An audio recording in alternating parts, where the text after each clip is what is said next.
Bonjour à tous, bienvenue sur la chaîne du professeur Benboubker Samira. Aujourd'hui, nous allons travailler les QCM pour l'examen de méthodologie du travail universitaire. QCM qui concerne toutes les filières, accès ouvert ou accès fermé, matière qui est maintenant ancrée depuis l'année dernière dans les universités marocaines. Aujourd'hui, nous allons faire le chapitre 1 sur la vie à l'université ainsi que le chapitre 2 sur les styles d'apprentissage. Commençons sans tarder.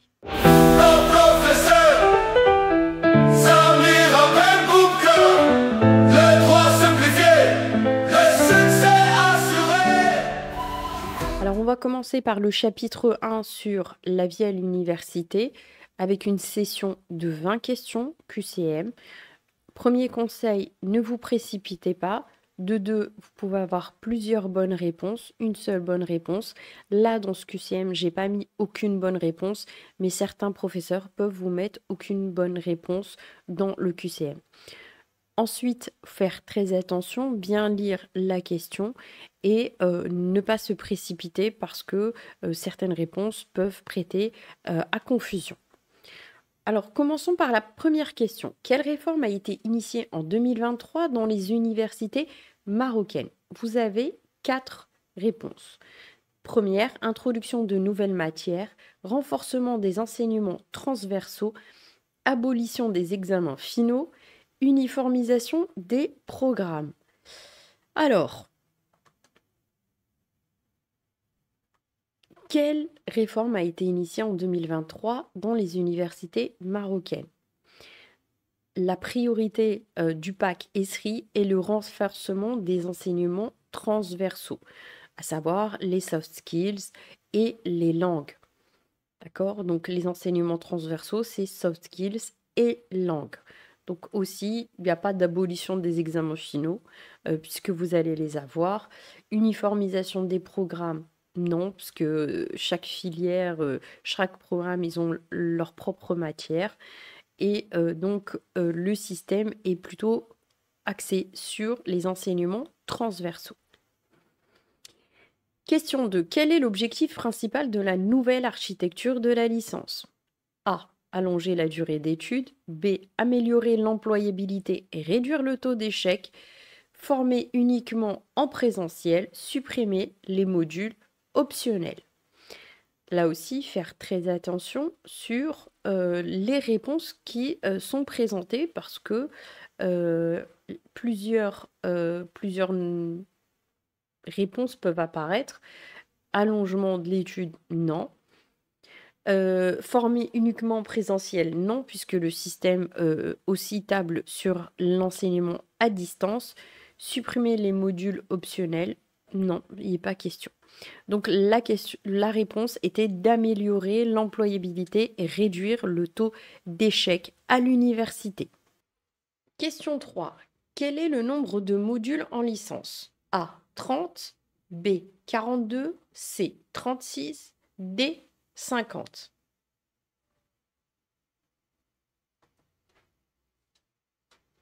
Alors j'ai noté combien de modules en licence.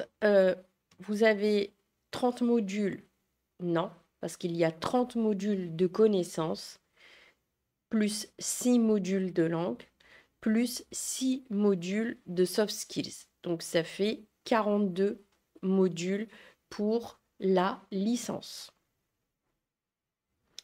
Question 4. Que comprennent les 4 premiers semestres du tronc commun? A. 5 modules de langue. B. 3 modules professionnels. C. 5 modules de connaissances et 1 module de compétences transversales. D. Aucun module obligatoire. Alors, les 4 premiers semestres. Donc, si on revient à ce qu'on a dit tout à l'heure, on va avoir dans les 4 premiers semestres 5 modules de connaissances et 1 module de compétences transversales. Chaque semestre, en fait, comprennent les 4 premiers semestres du tronc commun. Donc, ça veut dire qu'il y aura, dans chaque semestre, il y aura un module de compétences, 5 modules de connaissances un module de compétences transversales et un module de langue. Mais sur ces 4 réponses, c'est celle-là qui est la plus appropriée.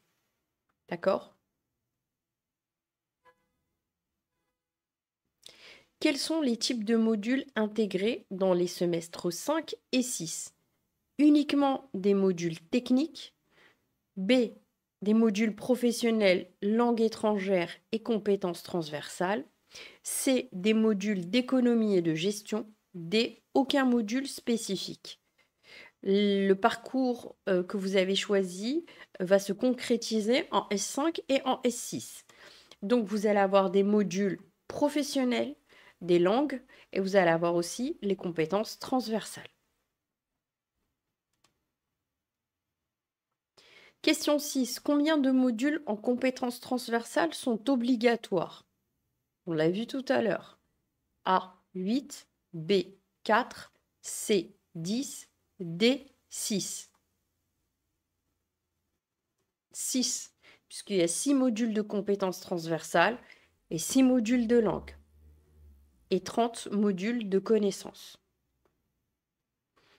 Question 7. Quelles compétences sont développées au premier semestre? Le leadership, la méthodologie du travail universitaire, les compétences numériques, les compétences culturelles. Donc là, c'était une question assez facile. Vous êtes en plein dedans. C'est la méthodologie du travail universitaire. Désolée, je ne l'ai pas surligné en rouge, mais bien évidemment, c'est la méthodologie du travail universitaire.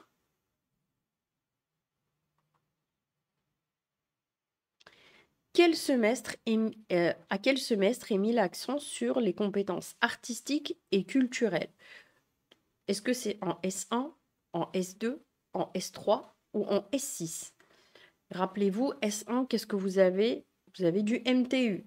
En S2, vous avez de l'informatique. Donc ensuite, en S3, vous allez avoir tout ce qui est histoire, art et patrimoine.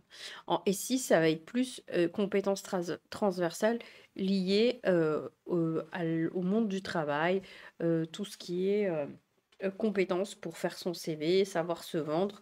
Donc rien à voir avec compétences artistiques. Question 9. Quelle est la condition pour valider un module? Obtenir 15 sur 20, obtenir 10 sur 20, compenser, passer la session de rattrapage. Donc là, on parle de la condition pour valider. Donc si on n'a pas validé, on passe pas. Quand on a passé la session de rattrapage et qu'on ne l'a pas eu, on n'a pas validé son semestre. Donc il faut obtenir 10 sur 20, ou si j'ai obtenu une note qui est supérieure à 5, je peux la compenser avec une autre matière. Question 10. Que se passe-t-il si un étudiant rate un module? A. Le module est annulé. B. Une session de rattrapage est possible. C. Il doit redoubler le semestre. D. Le module est compensé automatiquement. On voit que la compensation, il faut faire attention, n'est pas compensée automatiquement. Le module ne peut pas s'annuler. Il passe une session de rattrapage. Bien évidemment, s'il a raté à la session normale, il aura la possibilité de passer la session de rattrapage. Combien de crédits faut-il obtenir pour valider le parcours de licence? 120 crédits, 180 crédits, 90 crédits, 200 crédits. Alors, il faut savoir que pour chaque semestre, vous avez 30 crédits. Donc, par an, vous avez 60 crédits. Pour un bac plus 2, vous avez 120 crédits. Pour 3 ans d'études, vous avez bien évidemment 180 crédits.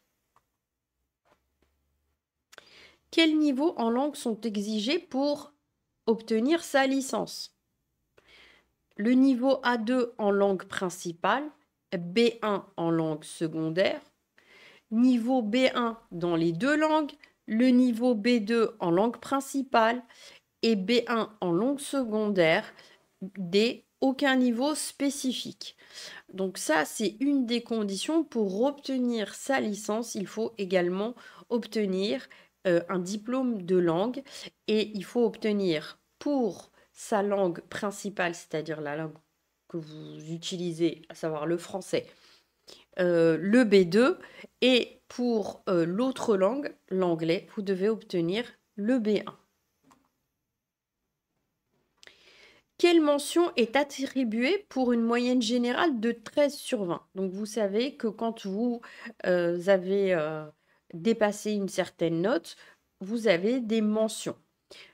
Il y a aussi la mention quand on est au début, quand on a validé juste, on a une mention. Et après, vous avez des mentions qui valorisent votre diplôme ou votre année, votre semestre. Alors A, passable, B, très bien, C, assez bien, D, bien. Alors, quand vous avez obtenu une note de 13 sur 20, vous avez une mention assez bien. Quand vous avez obtenu en dessous de 13, vous avez passable, 12, en dessous de 12, passable. Donc, très bien, c'est au-dessus de 16. Bien, c'est à partir de 15. Quelle université marocaine se trouve à Rabat? Université Qadiriyat, Université B, Mohamed V, C, Université Benozo, Université D, Université Hassan Ier. Alors, Rabat, bien évidemment, c'est l'université Mohamed V, d'accord. Université ici à Marrakech, Agadir et Casablanca. Oujda, pardon. Oujda. Question 15. Que permet une passerelle? Passer d'un semestre à un autre automatiquement, se réorienter en conservant les crédits acquis, obtenir un diplôme plus rapidement, suivre 2 filières en parallèle. Donc ça aussi, on l'a vu dans le cours de méthodologie, tout au début de méthodologie du travail universitaire, surtout dans la vidéo sur la vie à l'université, que les passerelles permettaient de garder ses crédits. Donc on ne passe pas un semestre à un autre automatiquement grâce au système de passerelle. Simplement, le fait que j'ai validé certains modules, je peux les prendre avec moi dans la nouvelle filière. Et je ne peux pas obtenir un diplôme plus rapidement et je ne peux pas suivre 2 filières en parallèle. Combien d'universités publiques sont citées dans la liste? Est-ce qu'on en a 10? Est-ce qu'on en a 13, 11 ou 15? Donc là, on l'a vu aussi dans le premier cours d'introduction à la méthodologie du travail universitaire. Le Maroc compte 11 universités publiques. Question 17. Quelle université se trouve à Casablanca? L'université Mohamed V, l'université Moulay Ismail, l'université Hassan II, l'université Gnotofeil. Donc, à vous de voir. L'université Mohamed V se trouve à Rabat, l'université Moulay Ismail se trouve à Meknès, l'université Hassan II se trouve à Casablanca, l'université Gnotofeil à Kinitra. Quel est le rôle du doyen dans l'université? Gérer les finances, superviser la faculté et ses activités académiques, enseigner aux étudiants, réaliser des audits internes. Donc c'est réponse B, superviser la faculté, ses activités académiques.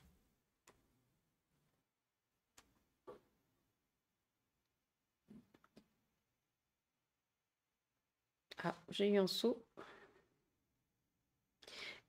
Question 19. Quelle fonction est chargée des affaires académiques dans l'université? Le doyen, le directeur de recherche, le vice-doyen chargé des affaires académiques, le responsable administratif. Là, c'est vraiment facile. C'est le vice-doyen chargé des affaires académiques. Donc c'est lui qui est en charge, de tout ce qui concerne les examens, les diplômes, les inscriptions. Donc tout ça, c'est la compétence du vice-doyen, en charge des affaires académiques, qui est en charge de superviser la recherche au sein de la faculté. Là aussi, c'est hyper facile. Vice-doyen chargé de la recherche, le secrétaire général, le directeur des finances, le responsable administratif. Donc là, c'est le vice-doyen chargé de la recherche. C'est ce genre de questions qui peut tomber. Donc on en a terminé pour la vie à l'université. Je vous invite aussi à regarder les QCM que j'ai mis, qui ont été postés et publiés sur le site internet, donc samirabenboubkar.com. Et vous avez d'autres QCM sur la vie à l'université et deux QCM qui englobent tous les chapitres.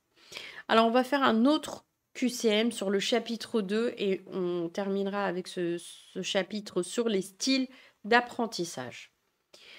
Question 1. Quelle méthode peut aider un étudiant à mieux gérer son temps? Utiliser un agenda ou un planning, réviser uniquement la veille des examens, diviser son travail en tâches réalisables, reporter les tâches difficiles au dernier moment. Bien évidemment, utiliser un agenda et un planning et diviser son travail en petites tâches qui sont réalisables.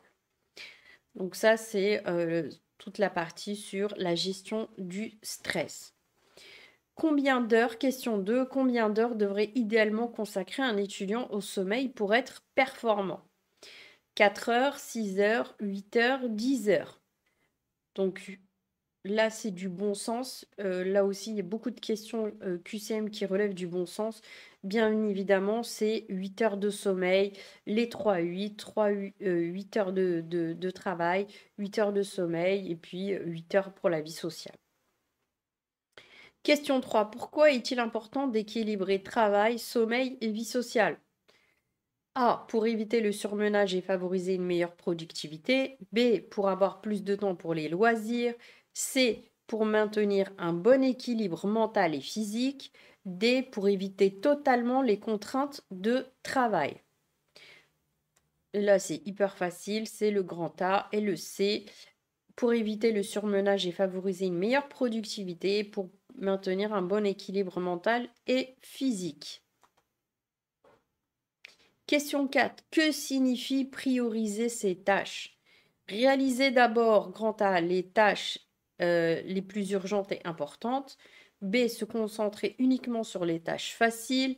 C. Organiser son travail en fonction de ses préférences. D. Reporter les tâches difficiles à la fin de la journée. Là aussi, c'est du bon sens. Je vais réaliser les tâches les plus urgentes et importantes. Donc, réponse A. Question 5. Quelles sont les conséquences de la procrastination sur les études? Ça aussi, on l'a vu dans les techniques d'apprentissage. Accumulation de stress au travail de dernière minute. B. Une meilleure qualité des révisions grâce à l'urgence. Ça, c'est vrai que beaucoup d'étudiants font ça. Un manque de temps pour approfondir les sujets. Un risque d'échouer ou de produire un travail médiocre. En fait, c'est ça. Hein. C'est accumulation de stress et de travail de dernière minute, un manque de temps pour approfondir les sujets et le risque d'échouer ou de produire un travail médiocre. Les 3 réponses devront être cochées par l'étudiant pour avoir le point et pour que ça soit considéré comme une réponse valable. Question 6. Quel travail favorise une bonne autonomie dans les études? Attendre les conseils des enseignants pour travailler. Prendre l'initiative de rechercher des ressources supplémentaires. Se fier uniquement aux cours dispensés. Planifier ses révisions de manière indépendante. Grand B, donc réponse B, prendre l'initiative de rechercher des ressources supplémentaires. D, planifier des révisions de manière indépendante. C'est du bon sens. Donc, on ne peut pas attendre les consignes des enseignants pour se mettre à travailler et on ne se limite pas uniquement par au cours qui est dispensé par l'enseignant. Question 7. Quels outils peuvent aider à éviter la procrastination? Une application de gestion du temps, une liste des tâches à accomplir, des rappels automatiques pour respecter les échéances, remettre toutes les tâches à la veille des échéances.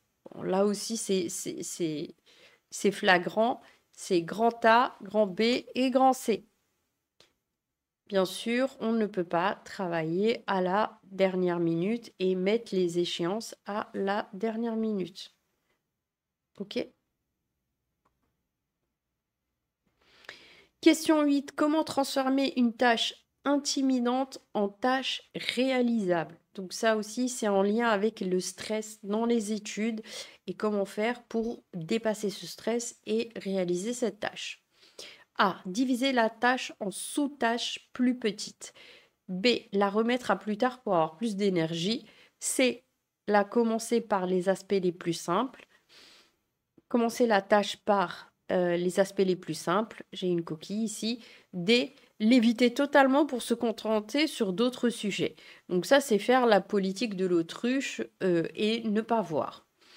Donc là aussi, c'est évident, je ne vais pas remettre la tâche à plus tard, je vais subdiviser mon travail, je vais faire des petites tâches pour pouvoir la réaliser et je vais commencer aussi par les aspects les plus simples pour ne pas être découragé. Question 9. Quels sont les signes courants d'un stress élevé chez les étudiants? Là aussi, bon sens, difficulté à se concentrer, sensation d'être débordé en permanence, motivation accrue pour terminer toutes les tâches à temps, troubles du sommeil ou irritabilité. La sensation d'être toujours, de se sentir toujours débordé, des difficultés de concentration et aussi des troubles du sommeil. Là aussi, il fallait cocher les 3 et ça reste du bon sens. Question 10.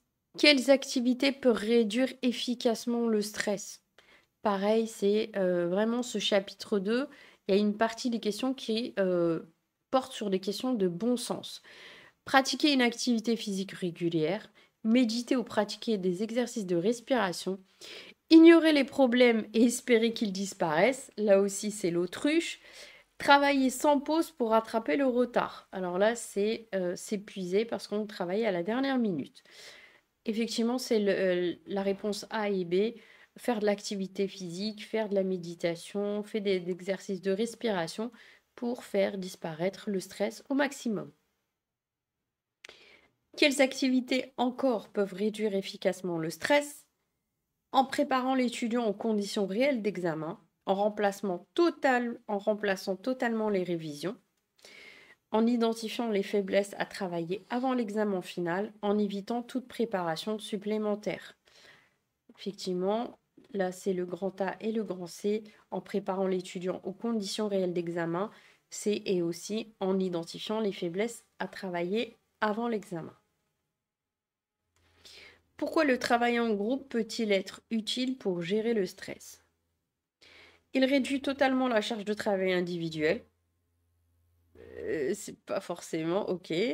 Il aide à mieux comprendre des notions complexes grâce aux échanges. Oui. Il permet de partager les idées et d'apporter du soutien. Oui. Il permet de déléguer toutes ces tâches aux autres membres du groupe. Alors ça, c'est pas du tout sympa, mais c'est ce qui arrive souvent dans le travail de groupe et on le voit dans les exposés. Donc, il aide à mieux comprendre les notions à travers l'échange entre les étudiants. Ça permet une meilleure compréhension des sujets et il y a un soutien, il y a un partage de ce que l'on vit et ça aide à gérer le stress. Question 13. Quel style d'apprentissage privilégie un étudiant qui préfère écouter les cours? A. Visuel. B. Auditif. C. Kinesthésique. D. Lecture-écriture. Bien évidemment, c'est un style d'apprentissage auditif. Quelles méthodes d'apprentissage sont adaptées à un apprenant visuel? Utiliser des cartes graphiques, des schémas et des cartes mentales. B. Participer à des discussions de groupe. Regarder des vidéos explicatives. D. Lire des textes longs sans aucun visuel. Bien évidemment, c'est le A et le C. Utiliser des cartes mentales, des graphiques, des schémas et regarder des vidéos comme actuellement. Question 15. Quels outils conviennent à un étudiant lecture-écriture? Ça, c'est sur les styles d'apprentissage. Prendre des notes détaillées pendant le cours, lire des livres ou des articles académiques, regarder des vidéos pédagogiques, écouter des podcasts éducatifs. Donc le style lecture-écriture, c'est-à-dire que la personne lit et ensuite fait des retranscriptions, des résumés. Donc ça sera le A, prendre des notes détaillées pendant le cours, lire des livres ou des articles et ensuite les retranscrire. Question 16. Quel style d'apprentissage est associé à des activités pratiques et expérimentales? A. Visuel, auditif, kinesthésique, lecture-écriture. Bien évidemment, c'est le C, puisque c'est un style d'apprentissage avec des mouvements, avec des expériences, des TP, et c'est ce qui permet une meilleure mémorisation. Question 17. Quels sont les avantages d'être un étudiant multimodal? Donc ça veut dire avec plusieurs styles d'apprentissage. Grand A, à ne pas avoir à expérimenter différentes approches, avoir une flexibilité accrue pour apprendre efficacement, être limité à une seule méthode de travail, pouvoir combiner plusieurs styles d'apprentissage selon la situation. Effectivement, ce sera le grand D et le grand B. Pouvoir combiner plusieurs styles d'apprentissage selon la situation et en même temps, ça donne une flexibilité accrue pour apprendre. Question 18. Pourquoi la culture générale est-elle importante pour un étudiant? Elle aide à développer un esprit critique et une réflexion approfondie. Elle remplace totalement les cours académiques. Elle enrichit les discussions et les interactions sociales. Elle limite le besoin de travailler sur les matières principales. Alors, donc, non, elle ne remplace pas les cours académiques, elle limite pas le besoin de travailler sur les matières principales, elle va enrichir les discussions et les interactions sociales et elles vont aider à développer un esprit critique. Donc, ce sera A et C. Je vous remercie beaucoup pour ce cours sur la sanction et la règle de droit. Je vous dis à la prochaine. Merci à vous et au revoir. Historique, des bandes dessinées humoristiques, des romans à suspense uniquement, des essais académiques ou scientifiques, des œuvres philosophiques et historiques et des essais académiques et scientifiques. Bon, je ne dis pas qu'il ne faut pas lire de bande dessinée, c'est très intéressant et c'est bien. Vous pouvez même lire des mangas. Vous pouvez aussi lire des romans à suspense, ça aide aussi. Mais vraiment pour la culture générale, ce qui est recommandé, c'est de lire des œuvres philosophiques et historiques et aussi de lire des travaux, des ouvrages académiques et scientifiques. Dernière question. Question 20 sur le chapitre 2 sur les styles d'apprentissage. Comment un étudiant peut-il utiliser le modèle VARC, donc c'est le modèle pour les styles d'apprentissage, pour identifier et améliorer ses points faibles en apprentissage? Identifier le style d'apprentissage dans lequel il est le moins performant. B. S'appuyer uniquement sur son style dominant pour maximiser son efficacité. C. Expérimenter des méthodes associées au style qu'il utilise rarement pour diversifier ses compétences. D. Combiner les stratégies de plusieurs styles pour renforcer sa flexibilité cognitive. Alors, effectivement, c'est les trois, donc A, C et D, parce qu'on ne peut pas s'appuyer uniquement sur son style dominant pour maximiser son efficacité. L'idéal, c'est d'améliorer son style d'apprentissage avec lequel on est le moins performant et essayer de le travailler. On peut expérimenter d'autres méthodes et les associer entre elles, d'accord? Associer, combiner les stratégies pour essayer d'avoir une meilleure flexibilité cognitive pour avoir le maximum de chances, de comprendre et mmh, de retenir l'information et de pouvoir la traiter. Donc voilà pour ce chapitre 1, ce chapitre 2 sur la vie à l'université et les modes ou les styles d'apprentissage. Donc on se revoit la prochaine fois. Je posterai très rapidement une autre vidéo sur le chapitre 3 et le chapitre 4 et chacun y aura son propre QCM. Comme ça, vous avez des questions qui sont pointues pour que vous puissiez les apprendre et les comprendre. Et je vous invite aussi également à aller sur le site internet où vous avez des QCM d'entraînement avec des réponses qui sont données de manière instantanée. Vous pouvez même obtenir une certification à la suite de tous ces QCM. Je vous remercie beaucoup, je vous dis bon courage pour les examens et on se dit à la prochaine. Merci, au revoir.